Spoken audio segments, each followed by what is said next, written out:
नमस्कार, मैं doctor Anshika Lekhi, gynaecologist and IVF specialist. आज हम बात करेंगे पीसीओडी या पीसीओएस के बारे में कि आखिर ये होता कैसे है, कैसे हम नेचुरली इसको ट्रीट कर सकते हैं, इसमें आखिर आपकी बॉडी के साथ हो क्या रहा है। पीसीओडी या पीसीओएस एक टाइप का लाइफस्टाइल डिसऑर्डर है, पर इसके अंदर कहीं ना कहीं जेनेटिक प्रीडिस्पोजिशन भी बहुत काम करता है। यानी कि अगर कोई आपकी मदर को या सिस्टर को पहले पीसीओएस रह चुका है तो there is a very high chance कि आपके अंदर भी पीसीओडी हो सकता है। अब इसका जो जेनेटिक इनहेरिटेंस है वो भी कई हद तक मायने रख रहा है। अब हर फीमेल जब भी पैदा होती है तो उसकी बॉडी में कहीं ना कहीं 2 से 20 लाख अंडे होते हैं। हर फीमेल की बॉडी में जो क्वांटिटी होती है ये डिफरेंट होती है। मे बी किसी की बॉडी में 3 लाख, किसी की बॉडी में 5 लाख, किसी की बॉडी में 10 लाख। अब 2 से 20 तक इसका वेरिएशन हो सकता है। जो भी फीमेल्स ऐसी हैं जिनकी बॉडी में 20 लाख के आसपास एग्स हैं, यानी कि जिनकी एग्स की क्वांटिटी ज्यादा की साइड पे है, उनका डिस्पोजिशन भी टुवर्ड्स पीसीओएस ज्यादा होता है। अब नॉर्मली हर महीने एक फीमेल की बॉडी में होता क्या है? ये जो बास्केट ऑफ एग्स है या पूल ऑफ एग्स जो हमारी ओवरी में प्रेजेंट है, हर महीने उसमें से एक एग जो है वो ग्रो करता है to a size of about 18 to 20 millimetres.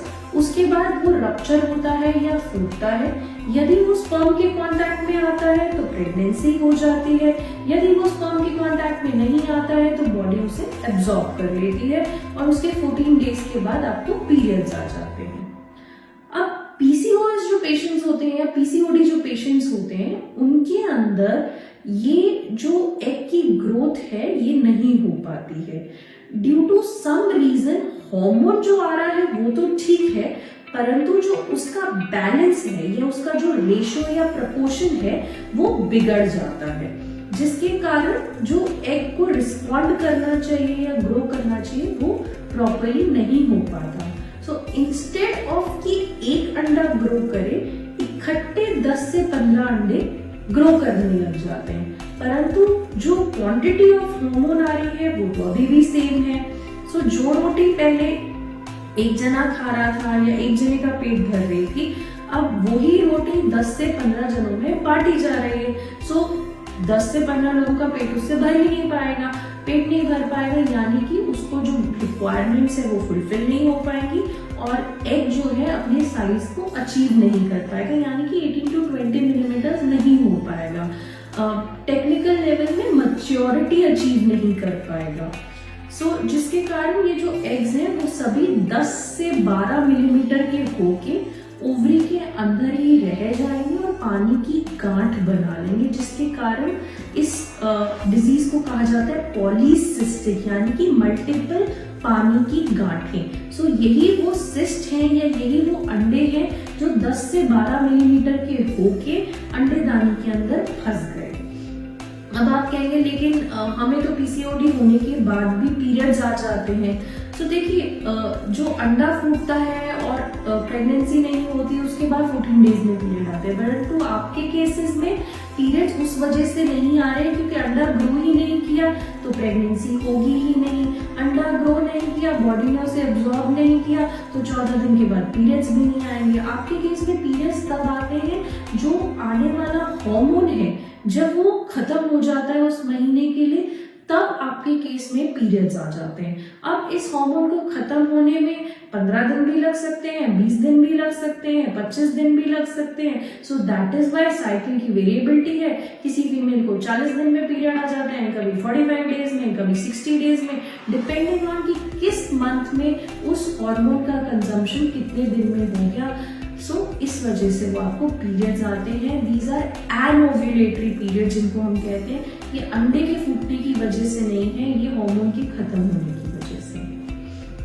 अब पीसीओडी जो होता है उसको हम लाइफस्टाइल डिसऑर्डर भी कहते हैं, बिकॉज जो आपका लाइफस्टाइल है वो भी कई हद तक पीसीओडी को बढ़ाने में या रोकने में जो है इम्पॉर्टेंट होता है।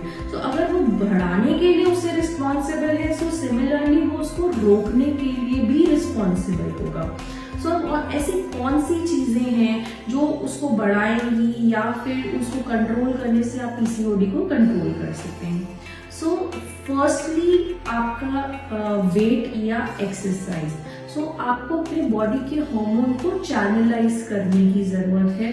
सो आपको एक्सरसाइज करने की जरूरत है। आपको अपना जो बीएमआई है उसे मेंटेन करने की जरूरत है। कोई भी पेशेंट जिसको पीसीओएस के फीचर्स हैं या जिसमें पीसीओडी डायग्नोस्ड है, उससे अपने बीएमआई को नॉर्मल रेंज में ही रखना होगा। उसके अलावा आपको एक्सरसाइज करने की जरूरत है। सेकेंडली, जो कार्बोहाइड्रेट डाइट है वो आपके लिए एक पॉइजन है। सो आपको अपनी डाइट से कार्बोहाइड्रेट को एलिमिनेट करना होगा। थर्डली, जो पीसीओएस पेशेंट्स हैं उनमें देखा गया है कि उनकी टेंडेंसी टुवर्ड्स स्ट्रेस बहुत ज़्यादा होती है। सो ऐसी एक्टिविटीज जो आपके स्ट्रेस को रिलीव करे, जैसे कि मे बी योगा, म्यूजिक और एनी हॉबी क्लासेस, जिससे भी आपकी बॉडी का स्ट्रेस लेवल नीचे जा सके, आपको वो एक्टिविटीज करने की जरूरत है। अब इसके अलावा यदि आप प्रेगनेंसी के लिए ट्राई कर रहे हैं, सो आपको एक regular healthy sexual life maintain करने की जरूरत है, बिकॉज यू डोंट नो कि किस दिन आपका अंडा बन रहा है और किस दिन आपका अंडा फूट रहा है। सो आप हर साइकिल में उसकी मॉनिटरिंग करके आप ट्राई नहीं कर सकते, because then again it builds up to your stress level. So इसीलिए द बेस्ट मेथड इज कि आपका एक रेगुलर हेल्दी सेक्सुअल रूटीन है। सो उससे जब भी वो अंडा फूटता है, स्पर्म वहाँ प्रेजेंट है और उसका चांसेस ऑफ कंसेप्शन बहुत अच्छा रहता है। अब इसके अलावा काफी सारे हार्मोन्स होते हैं जिसका इम्बैलेंस भी पीसीओडी पेशेंट्स में देखा जाता है, जो मेजरली सिम्टम्स प्रोड्यूस करने के लिए रिस्पॉन्सिबल है। जैसे कि इंसुलिन, जो इंसुलिन हार्मोन होता है उसका इम्बैलेंस हो सकता है, इंसुलिन रिसेप्टर्स का इम्बैलेंस हो सकता है, thyroid hormone, prolactin hormone, testosterone hormone. So उसी से रिलेटेड आपके सिम्टम्स भी प्रेजेंट होते हैं। सो अगर किसी पेशेंट का इंसुलिन हार्मोन में इम्बैलेंस आ रहा है या इंसुलिन रिसेप्टर में इम्बैलेंस आ रहा है, सो पेशेंट का वेट गेन हो सकता है, उसे डायबिटीज हो सकती है। सो ये दो कोफैक्टर्स हैं जो हमें उन पेशेंट्स में ट्रीट करने की जरूरत है। अगर पेशेंट के थायराइड हार्मोन में प्रॉब्लम आ रही है, सो उसके साथ भी पेशेंट का वेट गेन हो सकता है, इरेगुलर साइकिल्स हो सकती हैं, सो हमें उसे भी ट्रीट करने की जरूरत है। यदि आपका प्रोलैक्टिन लेवल ज़्यादा है, तो उसके कारण आपके ब्रेस्ट रिलेटेड जो सिम्टम्स हैं वो ज़्यादा हो सकते हैं। ब्रेस्ट में टेंडरनेस हो सकती है, लंपीनेस हो सकती है, प्लस साइकिल्स इरेगुलर हो सकती हैं, उसको को ट्रीट करने की ज़रूरत है।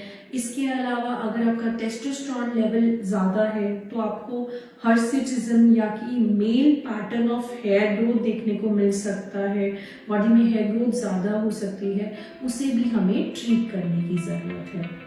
अब यदि आप प्रेगनेंसी के लिए कोशिश कर रहे हैं, सो प्लीज़ अंडरस्टैंड पीसीओडी या पीसीओएस बहुत ही कंट्रोलेबल डिजीज है, कंट्रोलेबल डिसऑर्डर है, जिसके अंदर अगर आप ट्राई करते हैं with all these tips and tricks, so आप नेचुरली भी कंसीव कर सकते हैं। नहीं तो कुछ मिनिमल एडेड मेडिकेशंस के साथ या मेथड्स के साथ भी आप कंसीव कर सकते हैं। अब इसमें आपको कुछ चीज़, जैसे कि जो टिप्स मैंने आपको पहले बताई, वो आपको करने की ज़रूरत है। प्लस पीसीओडी पेशेंट्स के लिए एक बहुत इंपॉर्टेंट एडवाइस है कि जिनको ऑलरेडी पीसीओडी डायग्नोस्ड है वो ट्राई करें कि वो प्रेगनेंसी जल्दी कंसीव करने की कोशिश करें। They should not postpone pregnancy for a later age, because देखिए जहाँ पे किसी नॉर्मल फीमेल के अंदर एक एग कंज्यूम हो रहा है, आपके अंदर वहीं एक मंथ के अंदर 10 से 15 अंडे कंज्यूम हो रहे हैं। So your fertility is very good but your fertility is shorted because आपका बास्केट जल्दी खत्म हो रहा है। सो ट्राई करें कि आप बहुत ज़्यादा अपनी प्रेगनेंसी को डिले ना करें और जो हेल्दी रिप्रोडक्टिव एज ईयर्स होते हैं आप उसमें कंसीव करने की कोशिश करें। अगर आप नेचुरली आपके मेथड्स नेचुरल टिप्स फॉलो करके अगर आपका ओव्यूलेशन प्रॉपरली हो रहा है तो आप नेचुरली कंसीव कर सकते हैं।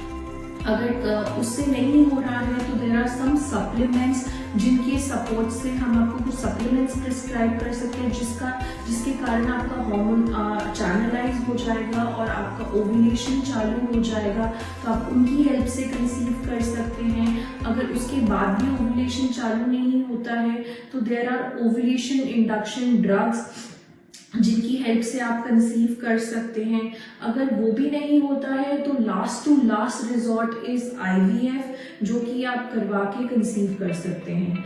IVF का result in cases of PCOS patients is very good, बहुत ही अच्छा सक्सेस रेट है। जो PCOS केसेस में होने वाले IVF को हम स्पेशली बोलते हैं इको IVF, बिकॉज ये बहुत ही इको फ्रेंडली है, प्लस इसका मेथड बहुत इजी है। सो जिन पेशेंट्स जो बाकी सारे मेथड्स ट्राई कर चुके हैं तो वो IVF पे भी जाके कंसीव कर सकते हैं। So in the end I just want to say that आपको होप लूज करने की ज़रूरत नहीं है। PCOS बहुत ही ट्रीटेबल और कंट्रोलेबल डिसऑर्डर है। आप वन और द अदर मेथड से डेफिनेटली कंसीव कर सकते हैं। Don't lose hope. Thank you.